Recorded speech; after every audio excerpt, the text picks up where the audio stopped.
Muy buenos días, muy buenos días.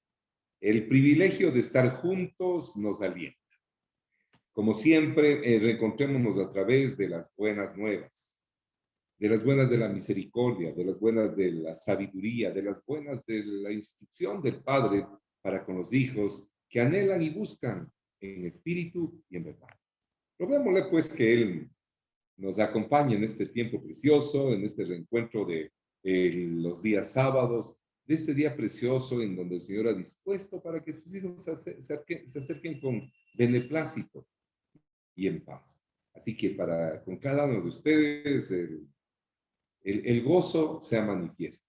Días tan especiales para vivir de esta parte del mundo y particularmente en nuestra ciudad, nuestra provincia, nuestro país, en donde tenemos que saber tomar decisiones conforme el corazón de Dios.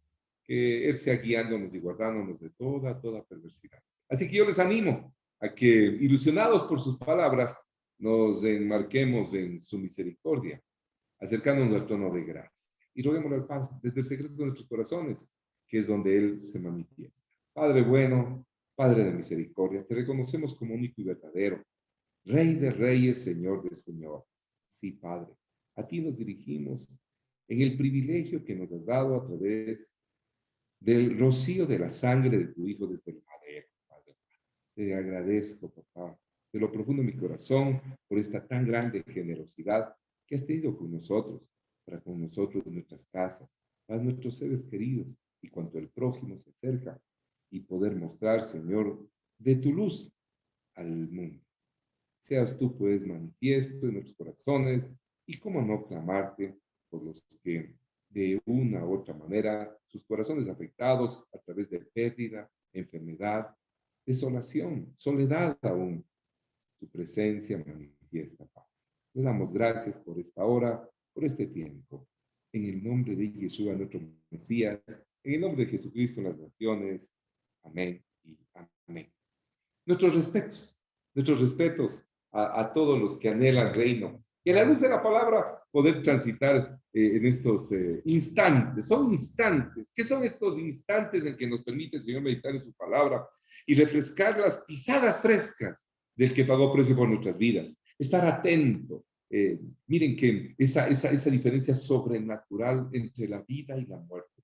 Cuando un ser querido nuestro ha cumplido la misión, a través de cualquier circunstancia, está ya en la presencia del Señor. ¿Cómo lo añoramos? ¿Cómo quisiera tener un contacto con una persona que ya se adelantó? Algunas preguntas inconclusas, algunas puestas en orden, algunos perdones no presentados. Sería como una ilusión poder hacerlo.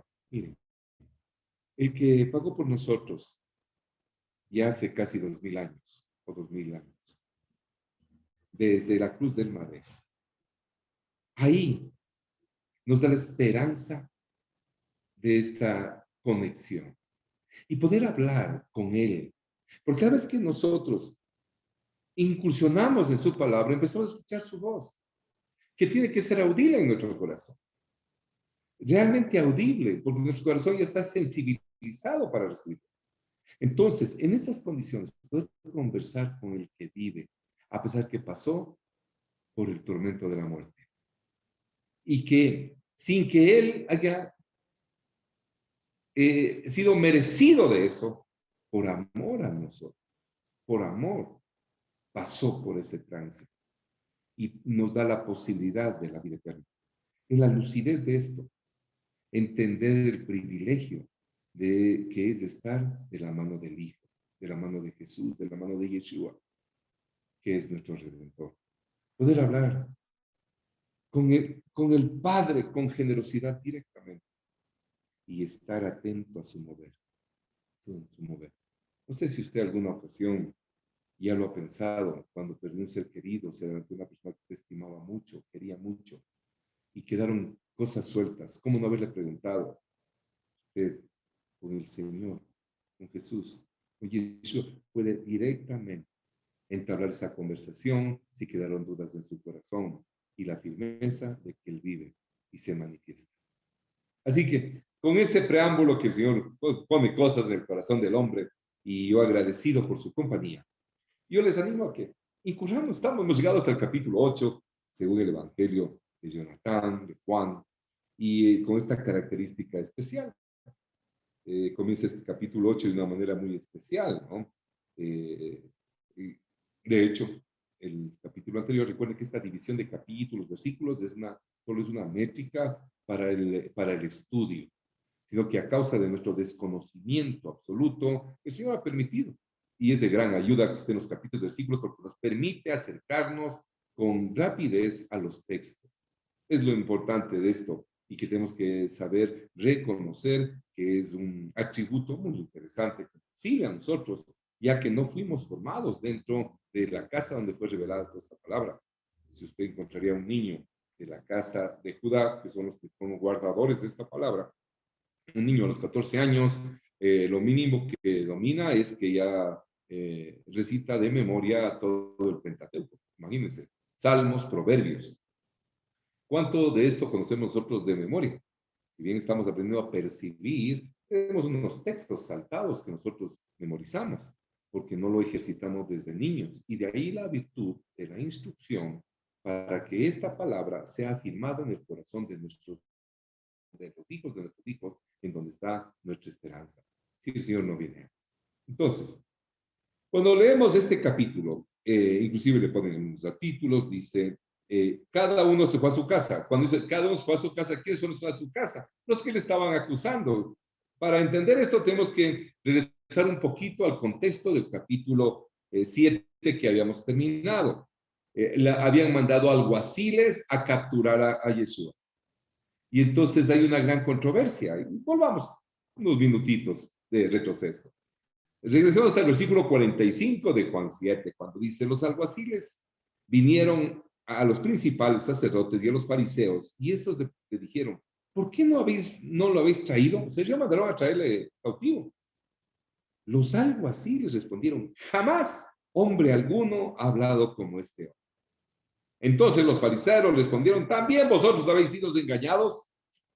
¿Acaso ha creído en él alguno de los gobernantes o de los fariseos? Mas esta gente que no sabe de ley, maldita es. O sea, imagínate, la gente que no sabe la ley, maldita es. Para ellos, no lograban tener la revelación sabiendo que establecido que el que no guarda la Torah, el que guarda la voluntad de Dios, vive en maldición. No es que les estaba maldiciendo, sino que era un principio establecido dentro de la casa de Judá, entre los fariseos, los maestros de la época, que el que no era instruido vivía en maldición. Y entonces pensaban que Yeshua estaba llevándoles de engaño, no alcanzaban a entender la revelación. Y la razón nos muestra el apóstol Saulo cuando en la carta a los Romanos, capítulo 11, dice, ¿qué ha acontecido? Que tienen velado en parte hasta que entre la plenitud de los gentiles, en donde este tiempo se está acabando. Nosotros los que antes éramos gentiles, los que no teníamos identidad, los que no teníamos propósito, si bien creíamos en algo velado, pero no teníamos identidad clara que somos hijos y redimidos y guardadores de pacto. Amén. Entonces, por esto es que manifiestan ellos, dicen, les dijo Nicodemo, recuerdan el que le visitó, y aquí lo dice, les dijo Nicodemo, el que vino a él de noche, el cual era uno de ellos. ¿Juzga acaso nuestra ley a un hombre si primero no le oye y sabe lo que ha hecho? Entonces está diciendo, ¿qué están haciendo ustedes? Están mandando alguaciles a capturarlo sin antes darle el beneficio de un juicio. Nuestra ley no hace eso. La Torah no hace eso. Toda su ley talmúdica, la hará todos los... Nadie no implica más, eso era una injusticia y una afrenta delante del Señor. Esto debemos de entender claramente. Por eso es que Nicodemo dice, nuestra ley hace eso, que van a tomar a capturar a alguien sin antes de haberlo juzgado. Respondieron y le dijeron, ¿eres tú también Galileo? Escudriña y ve que de Galilea nunca se ha levantado profeta. Le exhortan aquí a Nicodemo y con respecto por los seguidores de Jesús, de Yeshua, que eran todos de la región de Galilea. Y ahora, ¿y por qué no era como certera esta región? ¿Por qué no era bien avalada? Porque era una región en donde hubo mucha mezcla. Está en la región del norte, donde estaba establecido el reino de Israel, y allá, cuando vinieron los asirios primero, trajeron otros pueblos, y con los que habían quedado se asimilaron, entonces se mezclaron mucho. Por eso es que no creían en la pureza ni en el linaje de los de Galilea. Entonces, por eso es que dice, ¿eres también tú Galileo? Y el versículo 53 dice, cada uno se fue a su casa, de este concilio que tenía ahí entre los escribas fariseos, los gobernantes de la época, que querían tomar cautivo a Yeshua en esa ocasión. Dice el capítulo 8, verso 1, entrando en este contexto, y Jesús se fue al monte de los olivos, y por la mañana volvió al templo, y todo el pueblo vino a él, y sentado él les enseñaba. Entonces, los escribas y los fariseos le trajeron una mujer sorprendida en adulterio, poniéndola en medio. Entonces, aquí ya marca un nuevo escenario. Dice que recuerden que él estaba, en el capítulo 7, él había subido a la fiesta de los tabernáculos, solo. Es más, sus hermanos le motivaban, ¿no? Como desafiándolo, no entendían la dimensión de quién estaba con él. Y entonces, en esas condiciones, él estaba solo, no estaba con sus discípulos, de aquí manifiesta que estaba solo.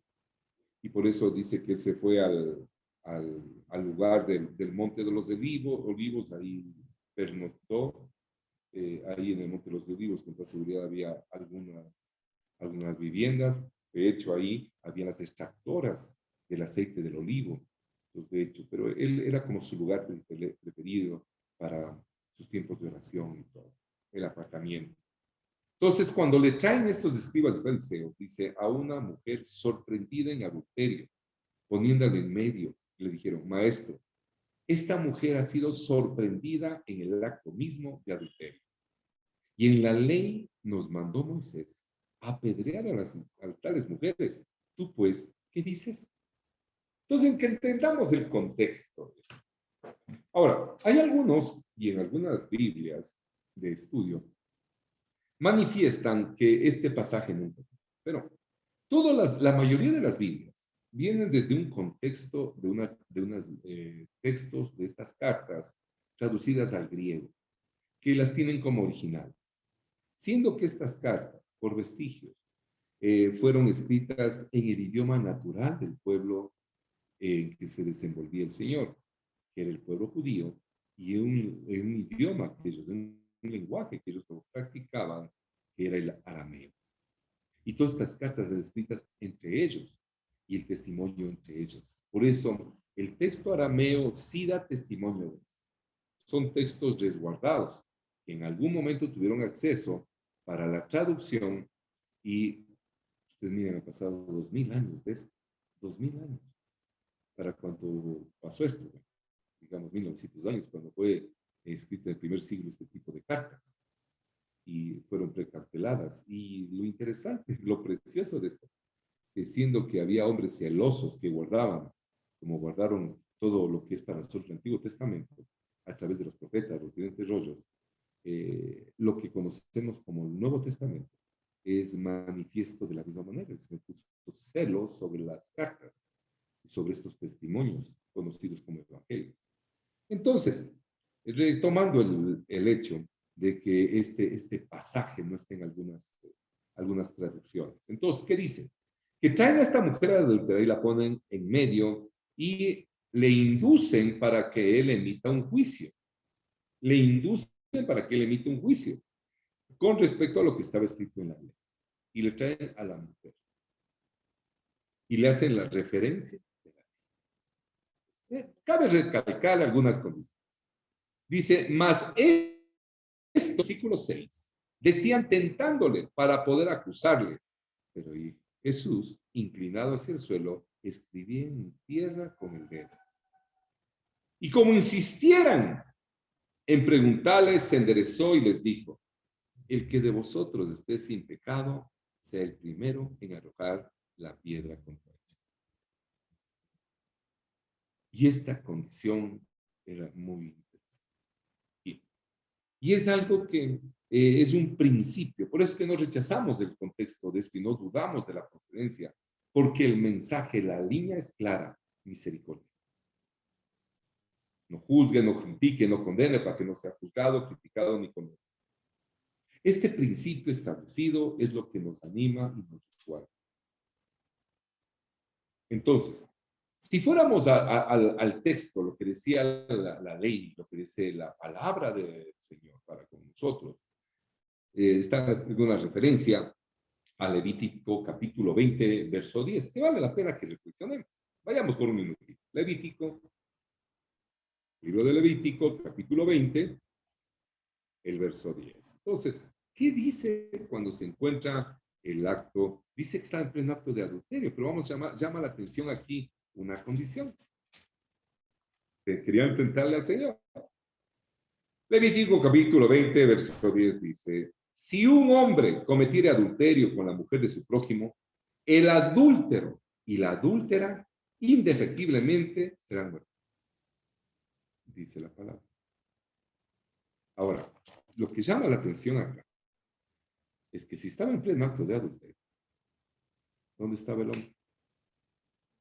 Para que se pudiese cumplir a cabalidad el juicio para apedreamiento, para muerte, tenía que cumplirse como dice la palabra.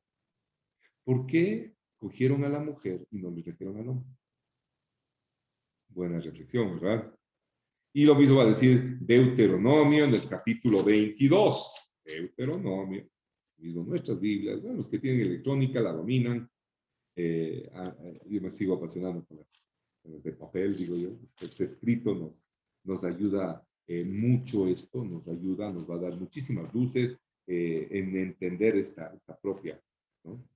Deuteronomio capítulo 22, verso 22, que dice, si fuere sorprendido alguno acostado con una mujer casada con marido, ambos morirán. El hombre que se acostó con la mujer y la mujer también. Así quitarás el mal de Israel. Esto es, como dirían en nuestro tiempo, muerto el perro, muerta la sarna o la rabia, decían, ¿verdad? Es un dicho popular. Así de drástico es con respecto a este tipo de manifestaciones en el corazón del hombre para que no haya contaminación y que nadie le quede la gana. Más por el desconocimiento de estos principios, nos fuimos completamente articulados. Miren lo que vivimos hoy y cómo ha afectado a nuestros corazones, nuestras casas muchas veces. Que el Señor tenga misericordia de nosotros. En este contexto es que le estaban tentando. Dice, y aclaran, no era una tentación, querían hacerle incurrir, porque si hubiese sido ajustado, primero tenía que haber estado los dos, y aún así el Señor hubiera derramado misericordia. Aún así el Señor hubiera derramado misericordia. Pero ellos, ¿en dónde se manifiesta en el texto? ¿Por qué dice que era para tentarle? Porque no cumplía lo justo. Lo mismo que había dicho Nicodemo en el capítulo 7. ¿Juzga acaso nuestra ley a un hombre sin primero no lo oye y sabe lo que ha hecho? O sea, no hay un juicio, había que emitirse. Pero que se cumpla el juicio hay que cumplir todos los argumentos. Ustedes han visto que hasta en la actualidad, cuando una persona ha sido, por ejemplo, arrestada con un buen procedimiento, o fue mal el procedimiento, se anula el proceso. Igual, es una ley. Y cuando él dice, el que de vosotros esté sin pecado, sea el primero en arrojar la piedra contra él. E inclinándose de nuevo hacia el suelo, siguió escribiendo en la tierra. Y esto es algo que conmueve el corazón de muchos. Y la inquietud. A mí siempre me preguntan, ¿qué estaría escribiendo? Y es la pregunta de todo el mundo, ¿no? ¿Qué habrá escrito el Señor en el polvo? Dice que escribía donde se encontraba cuando fue una mujer adulta. Y que aconteció algo muy especial, se puso a escribir.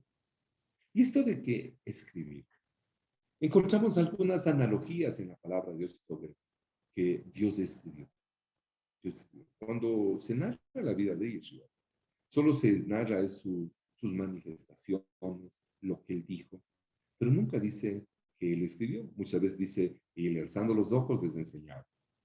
En otra ocasión dice, abriendo su boca les enseñaba. En su caminar, en su hablar, en su forma de mirar, él enseñaba. Entonces, en estas condiciones, él manifiesta. Y él dice, ahora se puso a escribir, a escribir.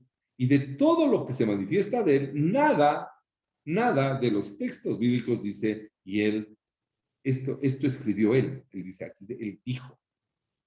Cuando escriben las cartas a los apóstoles, se les describo en cuanto a las cosas que me han escrito. Hay esa condición, pero aquí con el caso de ellos, es el único. Y cuando ustedes ven, cuando el Señor crea al hombre, pone en el corazón del hombre la instrucción, le pone en el corazón del hombre la instrucción y le manifiesta su voluntad a través de eso. Le puso en el corazón de Adán en el huerto cuando lo tomó, dice el capítulo 2 de Génesis, y lo puso a labrar y cuidar, a trabajar y a guardar el jardín del Edén. En la palabra cuidar y guardar está toda la instrucción, porque el Eterno, nuestro Padre de misericordia, nunca nos va a poner delante de una circunstancia, nos va a hacer cargo algo si primero no nos ha capacitado. Por eso el llamado tiene que ser con firmeza y Él tiene la gracia de darnos la oportunidad de desarrollarlo. Con inseguridades, recordarán a Moisés, que decía, no, no puedo, soy corto de palabra, tartamudo y un poco de cosas.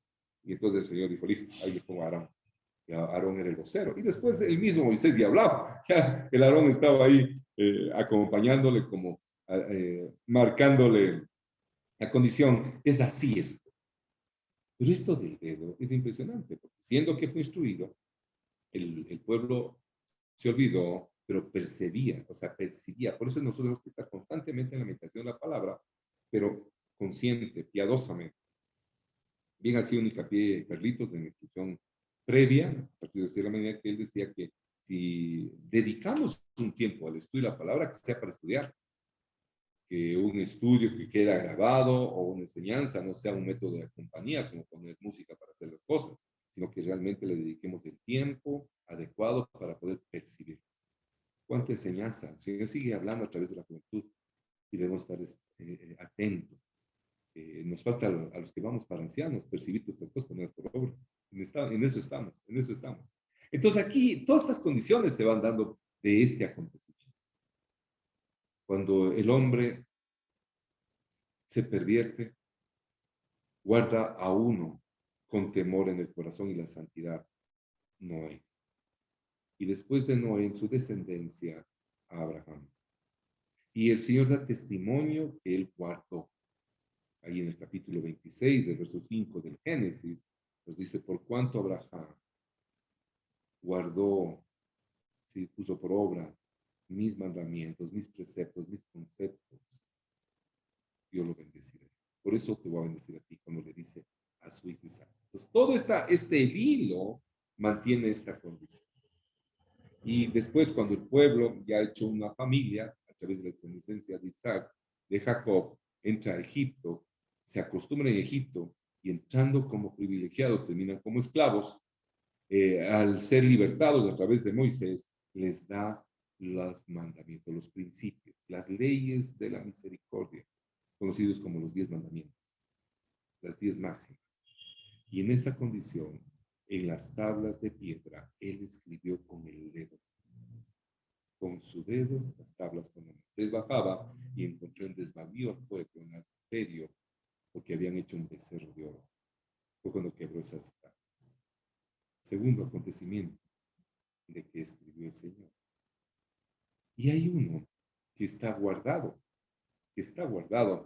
en la profecía de Daniel, que es lo que me he estado dando las vueltas. Yo le invito a que vayamos un ratito al libro de Daniel,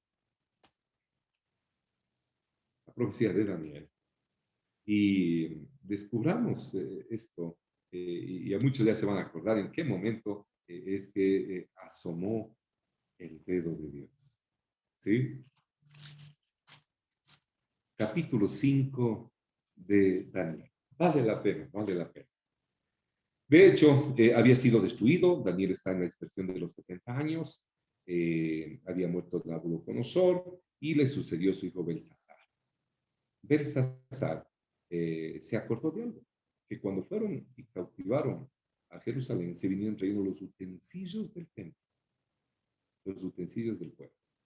Y en este contexto se manifiesta lo siguiente. Y dice, el rey Belsasar hizo un gran banquete a 1000 de sus príncipes y en presencia de 1000 bebía vino.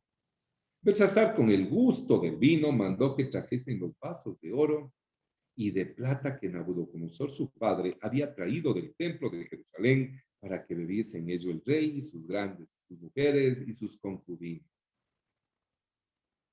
Vasos que eran dispuestos para santidad, los convirtieron en vasos para inmundicia. Entonces fueron traídos los vasos de oro que habían traído del templo de la casa de Dios, que estaban en Jerusalén, y bebieron en ellos el rey y sus príncipes, sus mujeres y sus concubinas. Bebieron vino y alabaron a los dioses de oro y de plata, de bronce, de hierro, de madera y de piedra. Y aquí esa misma hora aparecieron los dedos de una mano de hombre que escribía delante del candelero sobre el encandado de la pared del palacio real. El rey veía la mano que escribía. Entonces el rey palideció y sus pensamientos lo turbaron y se debilitaron sus lomos y sus rodillas daban la una contra la otra. Le entró ver una mano, imagínense que esté yo aquí en la pared del frente, ver una mano que empiece a escribir. Que empiece a escribir una mano. Solo el acto de ver una mano que empiece a escribir, dice que él entró en pánico. Empezaron a temblar las rodillas, topaban las rodillas, todo él. Entonces dice, el rey grita, versículo 7, el rey grita en alta voz, quisiesen venir magos, caldeos y adivinos.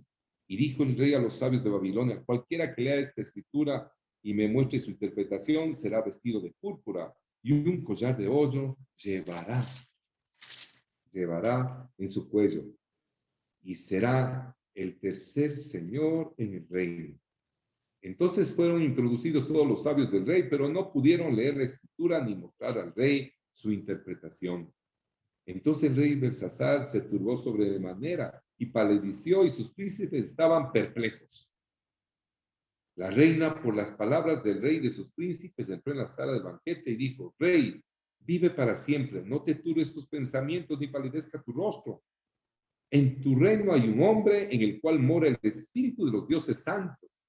Y en los días de tu padre se halló en él luz de inteligencia y sabiduría, como sabiduría de los dioses. El que el rey Nabucodonosor, tu padre, oh rey, constituyó jefe sobre todos los magos, astrólogos, caldeos y adivinos. Por cuanto fue hallado en él mayor espíritu y ciencia y entendimiento para interpretar sueños y descifrar enigmas y resolver dudas. Esto es en Daniel, el cual el rey puso por nombre Belsasar. Llámese pues ahora a Daniel y él te dará la interpretación. Entonces Daniel fue traído. Perdón, un segundito. Pásame. Un minutito de interrupción. ¿Sí? Dice la palabra que en ese momento, cuando es manifiesto esta condición, inmediatamente mandaron a traer a Daniel. Dice, entonces Daniel fue traído delante del rey y dijo el rey Daniel, ¿eres tú aquel Daniel de los hijos de la cautividad de Judá, que mi padre trajo de Judea? Yo he oído de ti que el Espíritu de Dios, de dioses santos están en ti, y que en ti se halló luz, entendimiento y mayor sabiduría. Y ahora fueron traídos delante de mis sabios de astrólogos para que leyesen esta escritura y me diesen su interpretación, pero no han podido mostrarme la interpretación del asunto. Yo pues he oído de ti que puedes dar interpretación y resolver dificultades. Si ahora puedes leer esta escritura y darme tu interpretación, serás vestido de púrpura y un collar de oro llevarás en tu cuello y serás el tercer señor en el reino. Entonces Daniel respondió y dijo, delante rey, tus dones sean para ti y da tus recompensas a otros. Leeré la escritura al rey y le daré la interpretación. El Altísimo Dios, oh rey, dio a Nabucodonosor tu padre el reino y la grandeza, la gloria y la majestad. Y por la grandeza de que le dio, todos los pueblos, naciones y lenguas temblaban y temían delante. A quien quería mataba y a quien quería daba vida. Engrandecía a quien quería y a quien quería humillaba. Mas cuando su corazón se ensoberbeció y su espíritu se endureció, en su orgullo fue depuesto del trono de su reino y despojado de su gloria. Y fue echado de entre los hijos de los hombres y su mente se hizo semejante a la de las bestias. Y con los asnos monteses fue su morada. Hierba le hicieron comer como a buey y su cuerpo fue mojado por rocío del cielo, hasta que reconoció que el Altísimo Dios tiene dominio sobre el reino de los hombres y que pone sobre él al que le place. Y tú, su hijo Belsasar, nos ha humillado tu corazón. Sí, y tú, su hijo Belsasar, no has humillado tu corazón sabiendo todo esto. Sí, que contra el Señor de los cielos has ensoberbecido e hiciste traer delante de ti los vasos de su casa. Y tú y tus grandes, tus mujeres y tus concubinas, bebisteis vino en ellos. Además de esto, diste alabanza a dioses de plata y oro, de bronce, de hierro, de madera y de piedra, que ni ven ni oyen, ni saben, y al Dios en cuya mano está tu vida y cuyos todos tus caminos nunca honraste. Entonces, de tu presencia fue enviada la mano que trazó esta escritura. Y la escritura que trazó es Mene, Mene, Tekel, Upartisim. Esta es la interpretación del asunto. Mene, contó Dios tu reino y te ha puesto fin. Tekel, pesados has sido en balanza y fuiste hallado falto. Eres, tu reino ha sido roto y dado a los medos y a los persas. Entonces mandó Belsasar vestir a Daniel de púrpura y poner en su cuello un collar de oro y proclamar que él era el tercer señor del reino. La misma noche fue muerto Belsasar, rey de los caldeos, y Darío de Media tomó el reino siendo de 62 años. Imagínense, esta era una escritura. Los escribas conocían esta escritura. Y cuando él se pone a escribir con el dedo de Dios en la tierra y ha anunciado que el que esté libre de pecado lance la primera piedra, era una sentencia. No podían emitir un juicio de injusticia. Y el Señor solo les menciona la condición de que el que esté libre de pecado tire la primera piedra. Mas, sin embargo, en medio de esto, había una profecía sobre esta condición. Había una profecía sobre esta condición que se encuentra en el libro de Jeremías. Viajemos en el tiempo una vez más hasta la profecía de Jeremías, al capítulo 17, verso 13. Nos faltaría día para poder interpretar, poder leer todos estos contextos de estos capítulos preciosos. El del dedo me interesaba leerlo. Yo tenía esa intención, o sea, ilusionado estaba desde la madrugada con este tiempo. Dice el verso 13 de este capítulo 17 de Jeremías. Lo siguiente dice: oh eterno, esperanza de Israel, todos los que te dejan serán avergonzados, y los que se apartan de mí serán escritos en el polvo, porque dejaron al eterno manantial de aguas vivas. ¿Qué les parece? Los que le dejan, los que se apartan. Porque usted puede estar en un lugar, pero su corazón está en otro lado. Y eso tenemos que entender. Por eso reflexionábamos sobre Isaías 40 ayer al inicio del Shabbat, cuando dice que los jóvenes se fatigan, se cansan, se aburren, pero los que esperan en el Señor serán renovadas las fuerzas. Porque solo en su presencia somos renovados. Y vale la pena volver a leer este versículo 13 del capítulo 17 de Jeremías. Oh eterno, esperanza de Israel, todos los que te dejan serán avergonzados y los que se apartan de mí serán escritos en el polvo, porque dejaron al eterno manantial de aguas vivas. El Señor Yeshua se manifiesta cuando se encontró con las samaritanas 4 veces, decía, si bebieres de mi agua, si me pedirías a mí el agua. Y ella, claro, el plan natural decía, pero si no tienes ni con qué sacar, me estás pidiendo a mí, ahora dices que me puedes dar agua viva. Es la de manifestar en su presencia. Su presencia es sobrenatural. Su presencia es sobrenatural. Y debemos con celo, defender y permitir que su presencia sea manifiesta en nuestras vidas. Y no seamos contados con los escritos en el polvo. Regresemos a este precioso capítulo 8, según la presentación del amoroso Juan. Pero ellos, dice, versículo 9 del capítulo 8 de Juan, pero ellos, al oír esto, acusados por su conciencia, salían uno a uno, comenzando desde los más viejos hasta los postreros. y quedó solo Yeshua y la mujer que estaba en medio. Enderezándose Yeshua y no viendo a nadie, sino a la mujer, le dijo, mujer, ¿dónde están los que te acusaban? ¿Ninguno te condenó?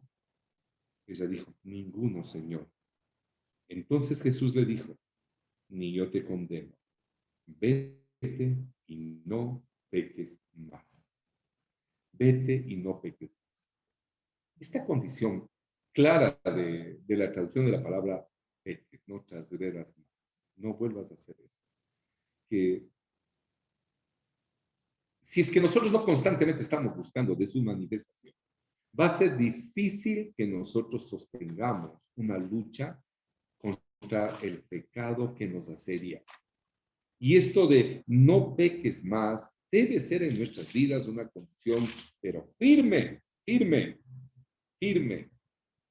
Y encontrar cuál es el verdadero concepto de lo que es pecado. De hecho, parece claro, no vuelva a adulterar. Pero hay pecados que no son tan manifiestos como un adulterio. ¿Qué es? ¿Y en dónde está el verdadero concepto de qué es pecar, qué es transgredir? Capítulo 3 de la primera carta del apóstol Juan, en el verso 4. ¿Qué nos manifiesta? Todo aquel que comete pecado infringe también la ley, pues el pecado es infracción de la ley. Ya sabéis que Él apareció para quitar nuestros pecados y no hay pecado en Él. Él nos pudo quitar el pecado porque no tenía pecado. Pero ¿qué es cometer pecado? Infringir la ley, transgredir la ley. Estoy leyendo la Biblia. Y debemos entender esto porque la ley nos protege, nos resguarda. Por eso se conoce como que es un son principios, preceptos y conceptos de vida que marcan toda nuestra acción de Dios. El precepto me preserva de maldad.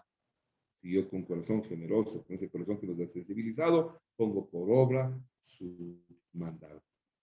Cuando le dice, ni yo te condeno, vete y no peques más, no vuelvas a hacer. No vuelvas a hacer. En este caso, el adulterio manifiesto, no vuelvas a hacer. ¿Sí? Otra vez, dice el versículo 12, regresando a Juan 8, otra vez Jesús les habló diciendo, yo soy la luz del mundo.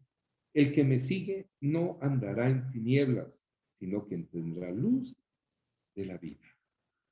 Esto de manifestar la luz. Uno de los aspectos más difíciles en la vida es tomar decisiones. Y cuando dice que es la luz, ¿para qué nos sirve la luz? Para momentos de oscuridad. Para momentos de oscuridad. Entonces, esta luz manifiesta que es el Señor nos va a ayudar. Y esa es la luz verdadera. La luz verdadera es una luz que alumbra y te muestra el fin. Una lámpara, una linterna, que alumbra un objetivo o es limitado. O es limitado. Si bien ahora hay grandes reflectores que llegan un poco más allá, pero no en la noche, en las tinieblas, no alcanzan a deslumbrar todo el panorama. Esta es la luz. Esta es la luz. Yo soy la luz del mundo. El que me sigue no andará en tinieblas, sino que tendrá la luz de vida. Entonces los fariseos le dijeron, tú das testimonio acerca de ti mismo. Tu testimonio no es verdadero. Hay un principio en el judaísmo que para que una condición se vuelva en verdad, debe haber dos testigos. Respondió Jesús y le dijo, aunque yo doy testimonio acerca de mí mismo, mi testimonio es verdadero, porque sé de dónde he venido y a dónde voy, pero vosotros no sabéis de dónde vengo ni a dónde voy. Vosotros juzgáis según la carne, yo no juzgo según a nadie, juzgo a nadie. Y si yo juzgo, mi juicio es verdadero, porque no soy yo, sino yo y el que me envió el Padre. Y ahí están los dos testigos. Ahí están los dos testigos. Y si yo juzgo, mi juicio es verdadero, porque no soy yo solo, sino yo y el que envió el Padre. Y en vuestra ley está escrito que el testimonio de dos hombres es verdadero. Yo soy el que doy testimonio de mí mismo y el Padre que me envió da testimonio de mí. Impresionante. ¿Estás seguridad? Es eso, es Señor. Ellos le dijeron, ¿dónde está tu padre? Respondió Jesús, no, ¿dónde está tu padre? Le estaban aceptando un testigo, que era él. Dice, ¿y tu padre? Ni a mí me conocéis, ni a mi padre. Si a mí me conocierais, también a mi padre conoceréis. Tiempo de tener bastante instrucción, ¿no es cierto? Para poder reconocer las manifestaciones plenas del enviado de Dios y no caer en el engaño. Y ellos, los que le preguntaban, con los que tenían estas contradicciones, eran eruditos de la época. Escribas, fariseos, que estaban constantemente en la palabra, por eso percibían algunas cosas, pero no tenían revelación, porque no le reconocían al Padre, porque si hubiesen reconocido al Padre, hubiesen reconocido al Hijo. Usted tiene ciertos rasgos marcados de sus padres, y dice, ve, igualito al papá, igualito a la mamá. Tienen rasgos. Y ellos, después de todo el estudio, no habían descubierto los rasgos del Hijo de Dios, puro, santo. Estas palabras, dice el verso 20, habló Jesús en el lugar de las ofrendas, enseñando en el templo, y nadie le prendió, porque aún no había llegado su hora. Esto era dentro de la fiesta de los tabernáculos. Él no era el tiempo. Por más que querían capturarlo, no era su tiempo. Él supo en qué momento tenía que ser. Y eso era en la siguiente fiesta, para la cual nos empezamos a preparar y que debemos preparar. No era el tiempo para ser prendido, a pesar que mandaron los alguaciles quedaron impresionados con la forma como interpretaba, cómo enseñaba, cómo sanaba, y se vuelve un nuevo encuentro, porque no había llegado su hora. El verso 21 dice, otra vez les dijo Jesús, yo me voy y me buscaréis, pero en vuestro pecado moriréis. A donde yo voy, vosotros no podéis ver. Decían entonces los judíos, ¿acaso se matará a sí mismo? Que dice, a donde yo voy, vosotros no podéis venir. ¿Por qué? Porque ellos ya tenían pensado en matarlo. Ya planeado. Habían planeado. Y les dijo, vosotros sois de abajo, yo soy de arriba. Vosotros sois de este mundo, yo no soy de este mundo. Por eso os dije que moriréis en vuestros pecados, porque si no creéis que yo soy, en vuestros pecados moriréis. En vuestros pecados moriréis. Bien. Esto fue un nivel de conversación, un nivel de interpretación, pero altísimo. Ellos no le reconocían, no le reconocían, no reconocían. Y les dice, yo soy de arriba, ustedes de abajo. Eso era una condición, pero si a usted está en una discusión de alguna condición, dice, usted está a mi nivel, ¿cómo se sentiría usted?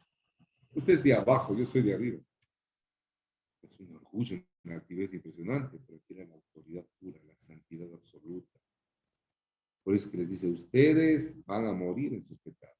No tienen la santidad, no tienen la revelación para un genuino arrepentimiento. Y eso es lo peligroso de poder caminar y seguir tapando equivocaciones. Que sean los de ese privilegio de pedir perdón, de poder acercarnos con generosidad y hacer la restitución que el Señor nos demanda.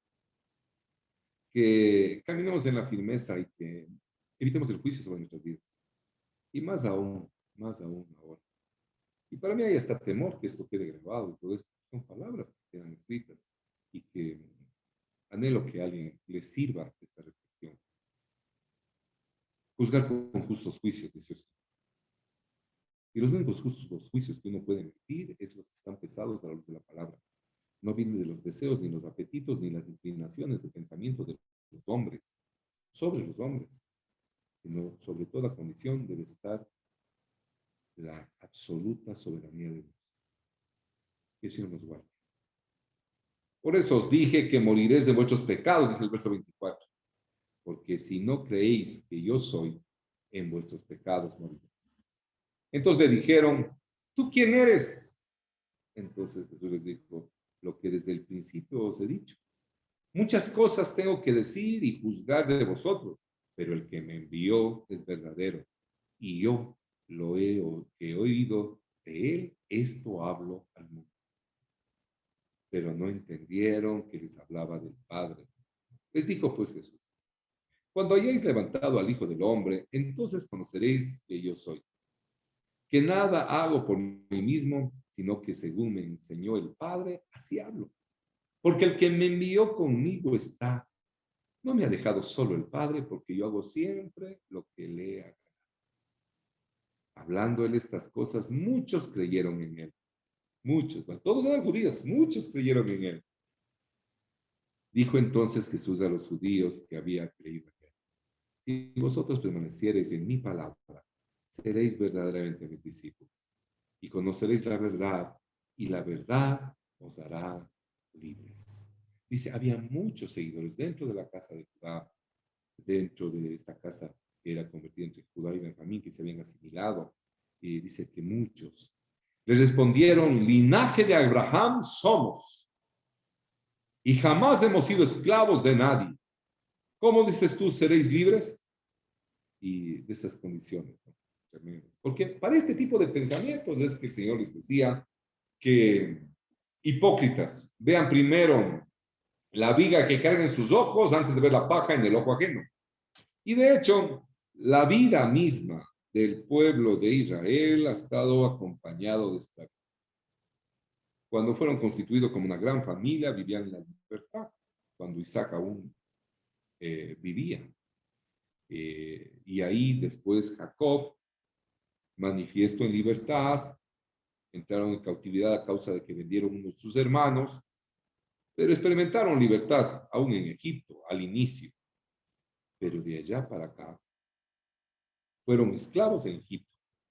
Cuando fueron libertados y entrados en la tierra prometida, a causa de idolatría, fue primero dividido el reino y llevados a cautividad. Primero la casa del norte, los asirios, los sirios, los persas, los medos.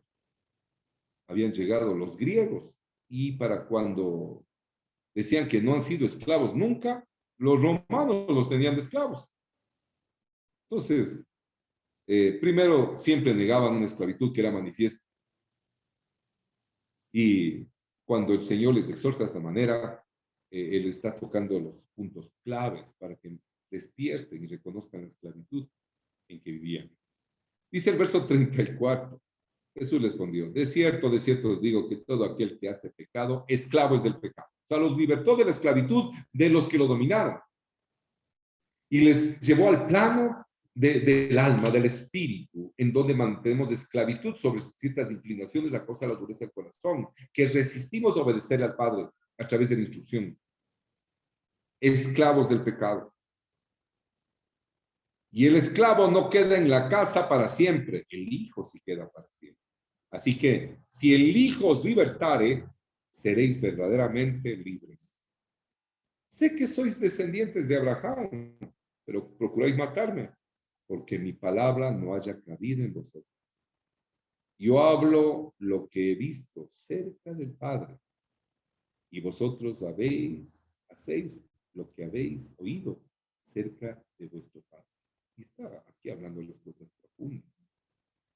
Si ellos proclamaban al mismo Elohim, Santo, Yahweh, como Padre, ¿por qué tienes divergencias tan grandes? Y procuraban matar y eso. Dice, yo hablo lo que he visto cerca del Padre y vosotros hacéis lo que habéis oído cerca de vuestro Padre.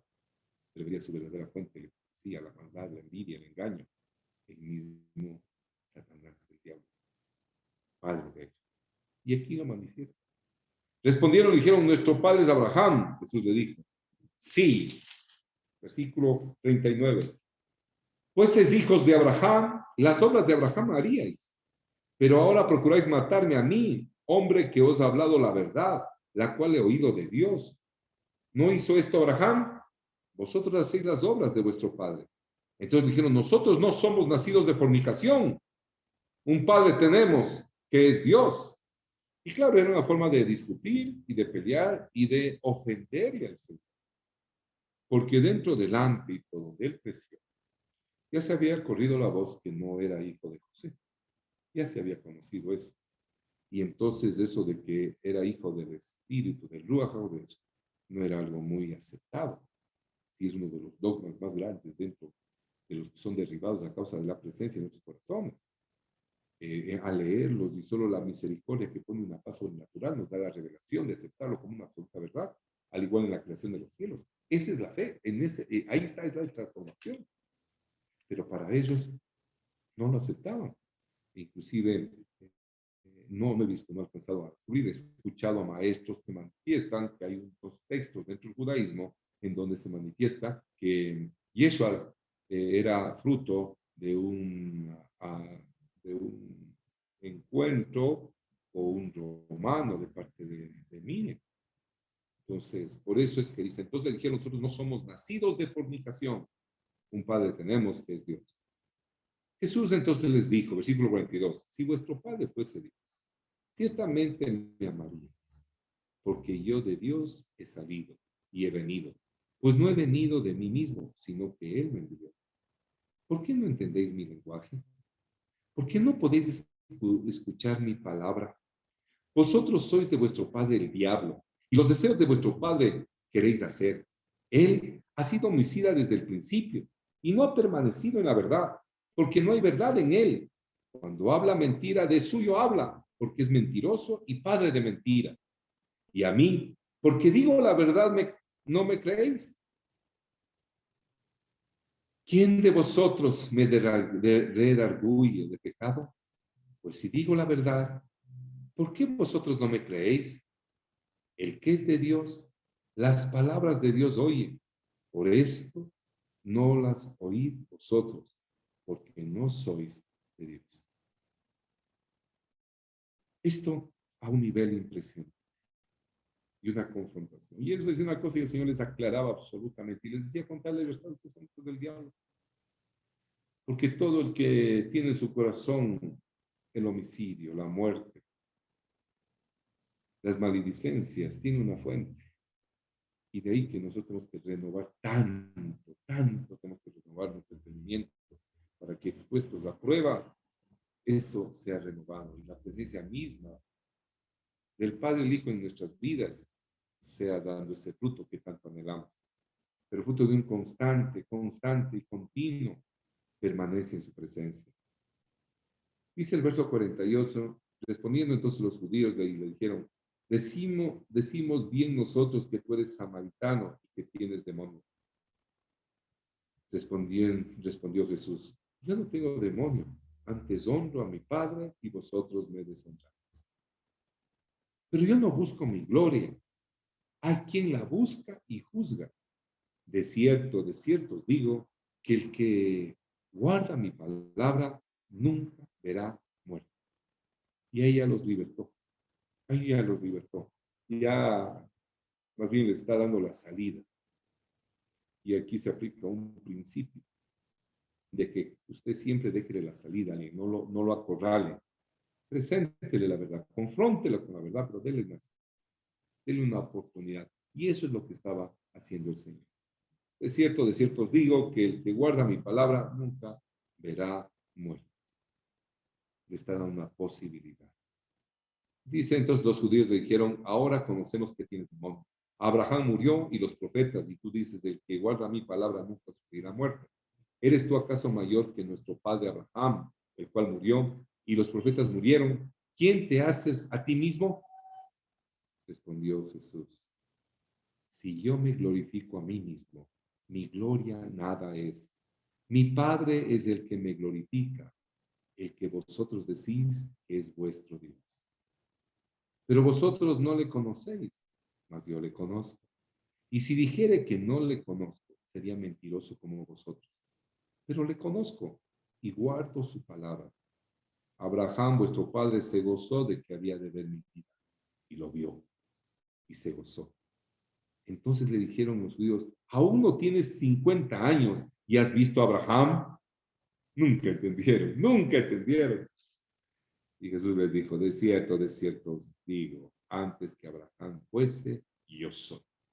Y este es el gran acontecimiento, y esto es lo revelacional. Cuando recordarán que iniciamos estos estudios ya hace un par de meses, qué lindo, ¿no? Cómo pasa el tiempo y se nos está añadiendo con esto. En el capítulo 1 de esta misma presentación de Juan el Amoroso, el verso 1 dice, en el principio era el verbo y el verbo era con Dios y el verbo era Dios. Este era en el principio con Dios. Todas las cosas por él fueron hechas y sin él nada de lo que ha sido hecho fue hecho. En él estaba la vida y la vida era la luz de los hombres. La luz en las tinieblas resplandece y las tinieblas no prevalecieron contra ella. Esta es la manifestación. Y el mismo Juan, cuando escribe su primera carta, primera de Juan, manifiesta esta deidad preciosa del que vive y reina y la manifestación. Él percibe con tanta lucidez esta condición absoluta, absoluta sobre la deidad de Dios. Y manifiesta lo siguiente. Lo que era desde el principio. Primera carta, Juan capítulo 1, verso 1 al 4. Lo que era desde el principio. Lo que hemos oído, lo que hemos visto con nuestros ojos, lo que hemos contemplado y palparon nuestras manos tocando al verbo de vida. Porque la vida fue manifestada y la hemos visto. Y testificamos y os anunciamos la vida eterna, la cual estaba con el Padre y se nos manifestó. Lo que hemos visto y oído. Eso os anunciamos, para que también vosotros tengáis comunión con nosotros, y nuestra comunión verdaderamente es con el Padre y con su Hijo Jesucristo. Estas cosas os escribimos para que vuestro gozo sea cumplido. Esta dimensión, ellos lo palparon, ellos lo vieron. Y ellos vieron la dimensión de lo profético anunciado cuando presenta lo que era desde el principio, lo manifiesta acá. Y aquí da un testimonio, pero verás. Y dice lo que hemos visto y oído, eso anunciamos, para que también vosotros tengáis comunión con nosotros, y nuestra comunión verdaderamente es con el Padre y con su Hijo Jesucristo. Y esta condición propia, dice, lo que palpamos, porque lo tocaron en resurrección. Recordarán cuando ahí Tomás que dijo, no, ver para creer, porque él no estuvo cuando se manifestó con el resto. Y cuando el Señor se manifestó en medio de ellos, y dijo, Tomás, meta las manos en las llagas de mi mano o en el costado. Y de hecho, le exigió que lo haga, porque si no pensaban que veían visión. Y por eso que se sentó aún a comer en resurrección, que comió un poco de panal, de miel, que comió un pescado, en las manifestaciones de cuerpo glorificado, de resurrección, que solo los que creen, viven, lo practican, encontrarán esa resurrección. Por eso les decía al inicio, esa esperanza que tenemos nosotros. A veces conversaciones inconclusas, condiciones propias de la vida que no se acabaron. Tenemos la esperanza intacta para los que guardamos la fe. Y tener el acceso directo, la misericordia a causa del sacrificio verdadero, de poder hablar con el Padre y rogarle misericordia. Este capítulo 8, presentado por Juan, termina diciendo, tomaron entonces piedras para rogárselas. Sí, querían apedrearle al Señor en ese momento. Pero se enfurecieron, tomaron entonces piedras para arrojárselas. Pero Jesús se escondió y salió del templo y atravesando por en medio de ellos, se fue. Se fue. Primero, él no vino para ser muerto por mano de sus hermanos. Vendido, sí. Igual que José soñador, pero no muerto por manos de ellos, sino por manos de inicuos y pecadores. En ese tiempo, el instrumento de muerte, siendo que los mentalizadores eran sus propios hermanos. Al igual que José, que los que lo vendieron son sus propios hermanos. Fueron en el caso de José los que les llevaron a cautividad, unos filisteos, mercaderes que les llevaron a Egipto y lo vendieron. En ese tiempo, los que terminaron ejecutando la sentencia de muerte sobre Yeshua fueron los romanos. ¿Sí? Los romanos. Y la muerte tenía que ser una muerte de cruz, un sacrificio con el derramamiento de sangre, hasta la última gota de sangre, como se sacrificaban los corderos. Y en la fiesta en donde fue sacrificado el Señor Yeshua, en ese año se sacrificaba un cordero que se llamaba el cordero reinante, el que reina. y la forma de ser sacrificado ese cordero era un madero y le ponían las patitas para arriba y al degollarle se desangraba completamente y a lo que le sacaban todo el tipaje le ponían sobre la cabeza, todo su tipaje. Entonces, todo el cordero tenía que ser consumido. Le lavaban las tripas, todo para la consumación.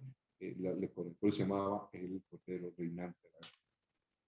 Y ese era el método por cómo tenía que ser sacrificado el Señor para la fiesta de Pesas, de Pascua. Y no era de la muerte de apedreamiento,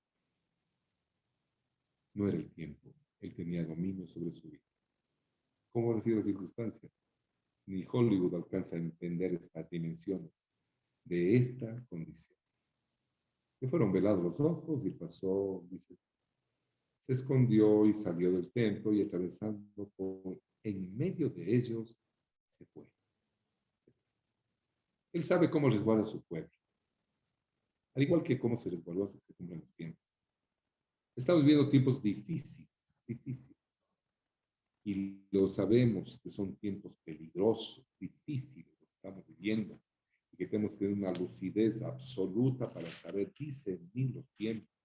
Y en estos tiempos el Señor me trae a memoria la carta escrita por Timoteo a su discípulo, cuando le dice que tenga mucho cuidado, porque van a venir tiempos difíciles, ¿sí? En su segunda carta a Timoteo, en el capítulo 3, nos anuncia en estos tiempos difíciles que vamos a vivir por las características de ciertos hombres, que dice, pero también debes saber esto, que en los postreros días vendrán tiempos peligrosos, porque habrá hombres amadores de sí mismos, avaros, vanagloriosos, soberbios, blasfemos, desobedientes a los padres, ingratos, impíos, sin afecto natural, implacables, calumniadores, intemperantes, crueles, aborrecedores de lo bueno, traidores, impetuosos, infatuados, amadores de los deleites más que de Dios, que tendrán apariencia de piedad, pero negarán la eficacia de ella. A estos evita. A estos evita. A todos estos, con estas características, estos tiempos peligrosos, donde esta generación, nuestra generación, como testigos fieles, el Eterno nos permite vivir.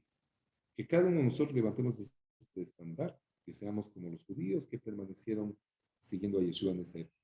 Y percibamos las palabras del Señor fresquitas. Sí, por eso hacemos estas lecturas. Que decía, si permanecen en mi palabra, conocerán la verdad, y la verdad os hará libres. Muchísimas gracias por su compañía.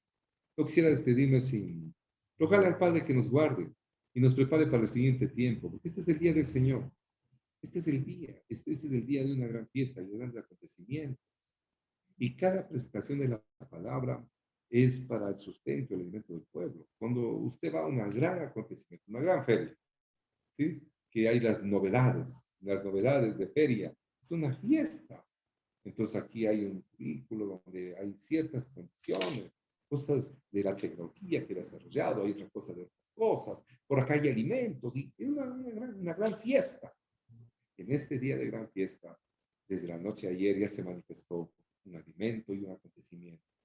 En la mañana, muy temprano, estuvimos ya con otro acontecimiento, buscándole, y el Señor nos regaló una porción de la palabra. Con el siguiente estudio, también hubo gran alimento, tremendo desayuno, ahí tuvimos un lapso de descanso, hemos escuchado las palabras frescas del que pagó precio por nuestras vidas, y anhelo que tome esa forma que Él anhela que tome en nuestros corazones. Y bueno, ahora unos minutitos de descanso y enseguida nuestra hermana Cris nos seguirá instruyendo en la preciosa palabra a través de una lectura por nosotros. Les animo que se unan, les animo. Este es el día del Señor, este es el día de la quietud. No es para andar haciendo otras cosas que no sea de reino. Yo les animo que el Eterno nos siga guardando y encontremos propósitos. Y como les digo, esto continúa. Habrá una pausa para los alimentos a 3 de la tarde.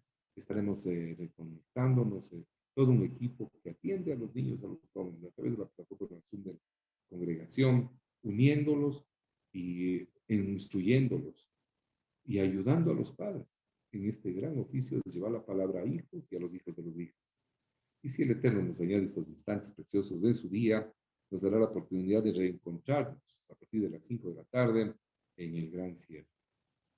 Estando atentos al sonido shofar, a la voz audible del cielo que alerta a los demás. Shabbat Shalom. Muchas gracias por su compañía. Un abrazo desde este lugar.